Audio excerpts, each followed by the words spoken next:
Hi friends, आप सभी को मेरा प्यार भरा नमस्ते। मैं रेनू वर्मा आप सभी का स्वागत करती हूँ। मैं आज आपको मीठे चावल जिसको जर्दा बोलते हैं उस या केसरिया भात बोलते हैं उसकी रेसिपी बताने वाली हूँ। और मैंने ये बसंत पंचमी में ही अभी आज ही बनाया, और इसलिए बनाया था क्योंकि आज के दिन इसका बहुत महत्व ही रहता है। और मैंने सोचा इसको बना लेते हैं और शाम का भोग इससे लगाएंगे, क्योंकि सुबह मैंने बेसन जो पिसवाया था मूंग की दाल और चने की दाल का, उस बेसन का भोग लगाया था। तो अब इसके लिए मैंने एक अच्छा खड़ा बासमती चावल लिया, बिल्कुल सहगा वाला इंडिया गेट बासमती चावल लिया 1 कटोरी, और उसको अच्छा 2-3 बार रगड़ रगड़ के धो लिया। और उसको फिर 1 कटोरी पानी में भिगोने को रख दिया। भिगो के रख के फिर मैं पूजा वूजा करने सरस्वती जी की चली गई। मैंने 2-2.5 घंटे तक लगभग भिगो ही दिया था उसको। 2.5 घंटे भिगोने के रखने के बाद जब खोल के देखा तो बहुत अच्छे चावल फूल गए थे, भीग गए थे। फिर इनको एक साइड रखा और कुकर में 1 चम्मच घी डाला।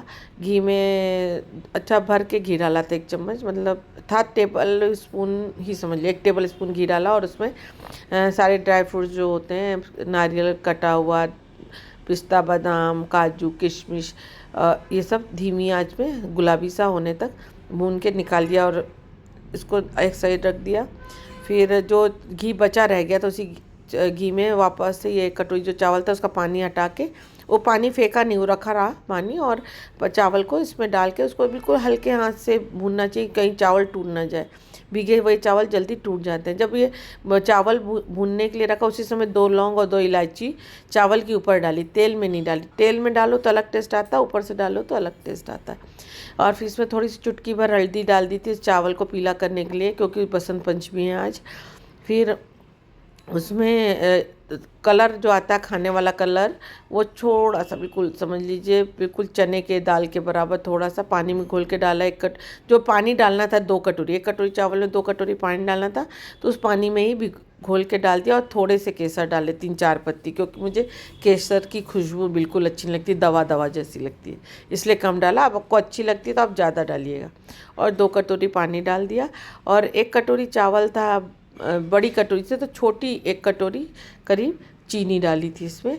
चीनी मिक्स करके और इसको थोड़ा देर खुले ही कुकर में उबलने दिया था। पहले ऐसे उबलने दिया, जब फूले फूले से चावल दिखने लगे तब 1 कटोरी चीनी डाल के उसको थोड़ा सा चलाया, जिससे चीनी अच्छे से पानी के साथ घुल जाए और चावल के साथ एक सार हो जाए। बस थोड़ा सा ही चलाना पड़ता है जिससे घुल जाए चीनी। बस जैसे चीनी घुल गई तो जो ड्राई फ्रूट तल के रखा हुआ था घी में, उसको उसके ऊपर मिला के उसको भी अच्छे से चावल के साथ मिक्स कर दिया। ड्राई फ्रूट पकने के बाद नहीं, पकने के पहले ही चावल में डाल के मिक्स करना होता है। तो ऐसे ड्राई फ्रूट डाल के उसको भी मिक्स किया।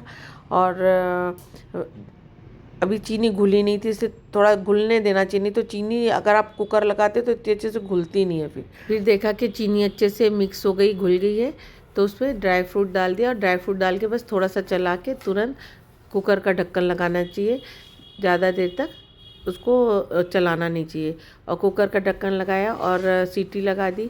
जैसे ही प्रेशर बना तो टाइम देकर सिर्फ 5 मिनट रखना पड़ता है, क्योंकि इतना पहले से भीगा हुआ चावल रहता है कि उसको पकने में टाइम नहीं लगता। भीगा हुआ चावल था, थोड़ी देर पानी में बॉयल हो गया था तो और अध पका हो गया था। तो बस ढक्कन लगा के सीटी लगाई और प्रेशर बनते से 5 मिनट धीमे में रखा। और फिर 5 मिनट बाद गैस की फ्लेम ऑफ कर दी।